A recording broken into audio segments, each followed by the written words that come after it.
For 10 years, I looked right into the camera and told you all that my life was perfect. I smiled, I organized my home, I posted the happy pictures with the kids, and I played the role of the obedient Duggar daughter and the devoted wife. But nobody saw what happened when the production crew packed up and the lights went out. Nobody saw the night it all shattered. It was midnight. The rain was hitting the windows so hard I couldn't hear my own breathing. I stood in the doorway of the house we built together, holding a cracked picture frame, watching Ben drag 2 suitcases down the driveway. I had my phone in my hand, staring at a text message that finally broke me. In our family, divorce is the ultimate sin. You are taught to endure anything, to suffer in silence, to keep sweet. But that night, I realized keeping sweet was going to destroy me. My name is Jessa, and this is the true story of the midnight escape I hid from the world. Stay with me, because over the next hour, I am going to tell you the unfiltered truth about why my marriage really ended. When you grow up in a family of 19 kids on reality television, you are not allowed to have private pain. Every milestone is a storyline. My courtship with Ben, our wedding, the birth of our children, it was all content for the network and proof to our religious community that my father's strict patriarchal system worked. I desperately wanted it to work. I wanted to be the success story. For years, Ben and I genuinely tried. We built a life, we ministered to others, and we convinced ourselves that any struggle we had was just a normal part of marriage. But the foundation was flawed from the beginning. We were practically kids when we got married, handed a script by my father, and expected to play our parts flawlessly. When the cameras went away, and the scandals with my older brother and the lawsuits with my sisters started tearing the family apart, the immense pressure cooker of the Duggar name fell squarely on us. We were supposed to be the anchor, the steady, unbroken ones. But the weight of carrying everyone else's secrets while ignoring our own reality slowly poisoned our home. The cracks didn't start with a massive, screaming argument. They started with silence. Over the last year, the silence in our house became deafening. Ben was pulling away, drowning in the expectations of providing for a large family while constantly living in the shadow of Jim Bob's financial control. Every time we tried to make an independent decision, whether it was about our careers, our home, or our kids, my father's influence would somehow override it. Ben felt emasculated, and I felt trapped between defending my husband and obeying the authority structure I was brainwashed to fear. I spent hours crying on the floor of my closet, praying for God to fix my marriage, begging for a sign that I wasn't failing. I read every book on being a biblical wife. I submitted, I kept quiet. But you cannot submit your way out of a fundamentally broken dynamic. The more I tried to hold the pieces together to protect our public image, the more resentful we both became. We were two strangers living in a house, putting on a performance for an audience that demanded perfection. The breaking point happened on a Tuesday. It was a normal evening. The kids were asleep, and the house was finally quiet. I picked up Ben's iPad to check the weather, and a notification popped up. It wasn't a scandalous affair or some massive betrayal in the traditional sense, but it was a conversation with someone outside our family that shattered my reality. It was pages of him venting, expressing a deep, profound regret about our life, our marriage, and the suffocating reality of being tied to the Duggar name. Reading his words, seeing how desperately unhappy he truly was, and how he blamed the very structure of our family for his misery, something inside me just snapped. I realized I was fighting to save a marriage that he had mentally checked out of months ago. I confronted him in the kitchen. For the first time in 10 years, I didn't keep my voice down. I didn't worry about keeping sweet. All the years of repressed anger, the financial manipulation from my father, the pressure to pretend, it all came pouring out. That night escalated faster than I could process. Ben didn't fight back or argue. He just looked at me with this cold, terrifying resignation. He walked into our bedroom and started pulling suitcases from the top of the closet. He was packing. In the Duggar family, a husband packing his bags and leaving his wife in the middle of the night is unheard of. It is the ultimate scandal. I stood in the hallway, completely paralyzed. My mind was racing with a million terrifying thoughts. What would my father say? What would the church do? How would I explain this to the kids in the morning? I begged him to stop, to just wait until morning so we could talk to a counselor, but he was completely detached. He told me he couldn't breathe in this family anymore.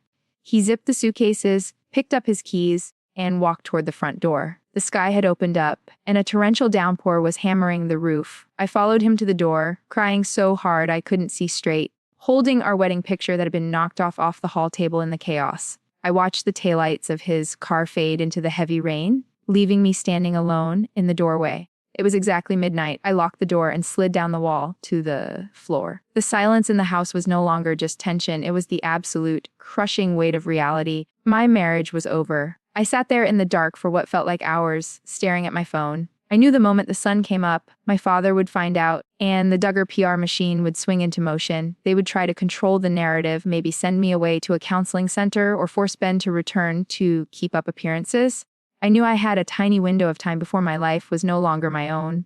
My hands were shaking, but I opened my contacts. I didn't call my parents. I didn't call my older brother. I scrolled down and clicked on the one person who had already survived the fallout of leaving the family's control. I hit the call button on Jill's name, held the phone to my ear, and prayed she was awake. Jill answered on the second ring. Her voice was thick with sleep, but the second I choked out the words, "Hey left, Jill. Ben is gone," her entire demeanor shifted. She didn't gasp or quote scripture at me. She didn't ask what I did wrong to drive my husband away, which is exactly what I would have been asked if I called my parents. Jill just shifted into this calm, protective mode. She told me to lock the doors, grab a notebook, and start writing down exactly what was said and done while it was fresh in my mind. She knew exactly how the family machine operated. She warned me that by sunrise, the narrative would be entirely out of my control if I didn't start protecting myself immediately. Sitting on that cold hallway floor, listening to my older sister validate my reality instead of blaming me for it, was the first time I felt a tiny sliver of air enter my lungs. The sun coming up that next morning was the most terrifying sunrise of my life. The house was dead silent except for the kids starting to wake up. I had to paste a smile on my face, pour cereal, and pretend Daddy just went to work early. But my stomach was in knots. I knew Ben was supposed to meet my father and brothers for a project that morning.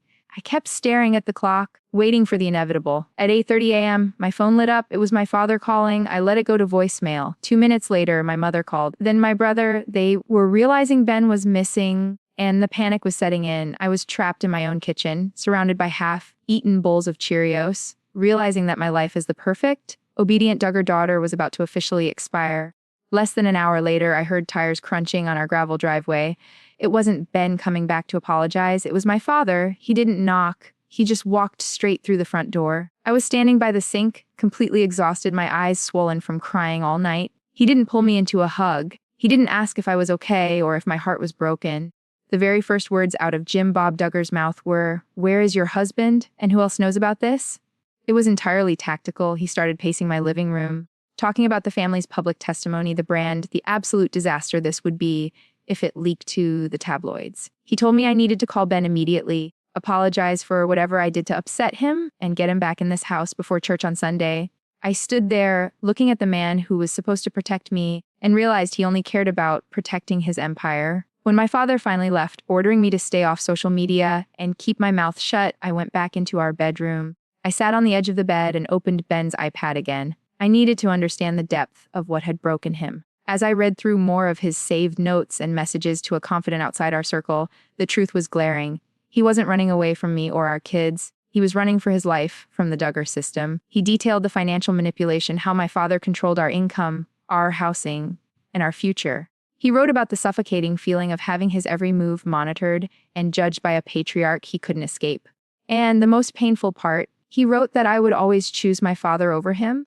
I realized in that quiet, devastating moment that he was absolutely right. I had spent 10 years defending the very system that had emotionally suffocated the man I loved. The next few days were a masterclass in psychological warfare. The family sent emissaries, siblings dropping by unannounced, bringing casseroles, but really just checking to see if Ben was back, dropping heavy hints about forgiveness and a wife's duty to endure. My father's PR team actually drafted a caption for an Instagram post, a fake, happy family photo they wanted me to post to throw off the fans who were starting to ask questions about Ben's absence. They handed me a script, just like they had done my entire life. But for the first time, I couldn't do it. I looked at the drafted post, full of emojis and lies about a blessed marriage, and my thumb hovered over the screen. I thought about the broken picture frame in the hallway. I thought about the tears I cried on the closet floor. I deleted the draft. I set my phone down. Refusing to post that lie was my first act of defiance. I was finally stepping out of the script when Sunday morning rolled around and that fake, happy family picture wasn't on my Instagram grid. The silence from my father turned into sheer panic. He realized for the first time in his life that his most compliant daughter was officially off script. The phone started ringing endlessly. My mom texted, begging me to just come to the big house for Sunday dinner so we could pray over the situation. But I knew exactly what that meant. It meant sitting me in the center of the living room, surrounded by my siblings, and being spiritually pressured into submission. I looked at my children playing in the living room, completely oblivious to the fact that their world had just fractured, and I knew I couldn't subject them to that toxic environment. I locked the doors, drew the blinds, and for the first time in 33 years, I skipped the family gathering. I thought I had a few days to figure out my next steps in private. I was so incredibly naive. You cannot keep a secret of this magnitude in a family of our size. By Tuesday afternoon, my phone started exploding, but this time it wasn't my family, it was Google Alerts. A major tabloid had just published an exclusive breaking news article. The headline read, "Duggar divorce shock. Ben Seewald flees midnight home." My heart stopped in my chest. Attached to the article were blurred screenshots of text messages, the very same messages I had read on Ben's iPad. He hadn't just been venting to a friend, he had been confiding in someone who turned right around and sold our destruction to the highest bidder. The secret was out, and the entire world was watching my life burn down in real time. The big house went into absolute lockdown mode. Within minutes of the article dropping, my father sent one of my older brothers to my house with a strict directive: bring Jessa and the kids to the compound immediately. They wanted to control my physical location so they could control my internet access, my phone, and my public statements. I was standing in my kitchen, holding my youngest baby, shaking uncontrollably as my brother banged on the front door. I didn't open it. Instead, I called cousin Amy. Amy has always been the black sheep, the one my parents warned us to stay away from because she was too worldly and too loud. But right then, I needed someone loud. I needed a fighter. Amy drove over, parked her car right behind my brother's truck, and told him to back off. It was the first time I ever had someone physically stand between me and the Duggar machine. With the news public and my family blocked from entering my home, the terrifying financial reality of my situation hit me like a freight train. I was a 33-year-old mother of 5 children, sitting in a house owned by my father's LLC with absolutely $0 in a bank account in my own name. I had spent a decade filming a reality show, sharing my births, my miscarriages, and my most intimate, painful moments with millions of viewers, and I had absolutely nothing to show for it. Ben and I had lived on whatever allowance my father deemed appropriate for our ministry.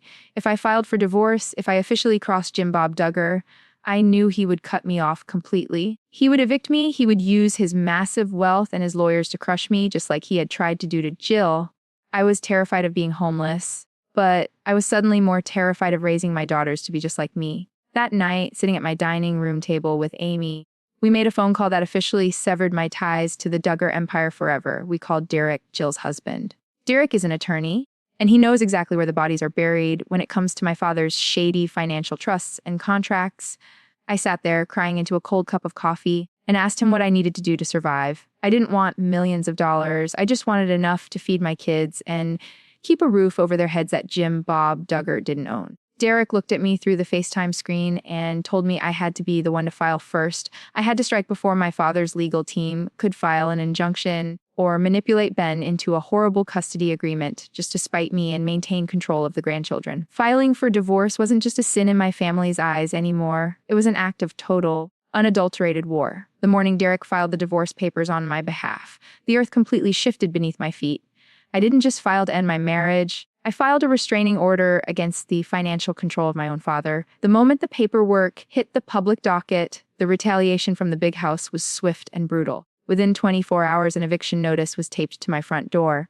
The house that Ben and I had raised our babies in, the house that my father had repeatedly called a gift for our ministry, was legally owned by one of his shell companies. He was legally kicking his daughter and 5 grandchildren out onto the street because I refused to play the role of the compliant, unbroken wife anymore. That piece of paper taped to my door was the final devastating proof I needed. His love, his provision, and his protection were entirely conditional on my absolute obedience. With the eviction looming, Ben and I finally had to face each other. It wasn't in our kitchen, and it wasn't at a family dinner. We met in a sterile, neutral attorney's office in downtown Springdale, miles away from my father's spies. When Ben walked into the room, he looked exhausted, but the heavy, suffocating darkness that had been hanging over him for the last year was gone. We sat across from each other, and for the first time in our entire relationship, Jim Bob Duggar was not the invisible third person in our conversation.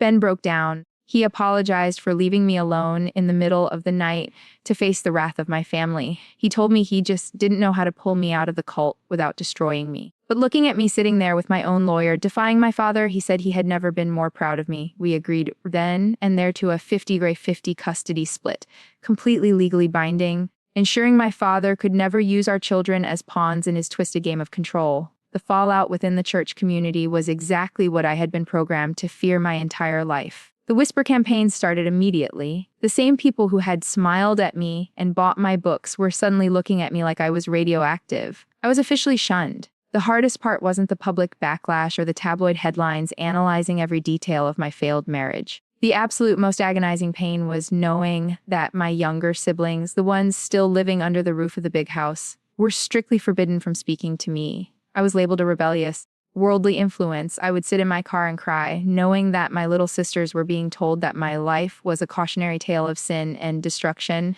I was grieving the death of my marriage, but I was also grieving the loss of my entire family structure.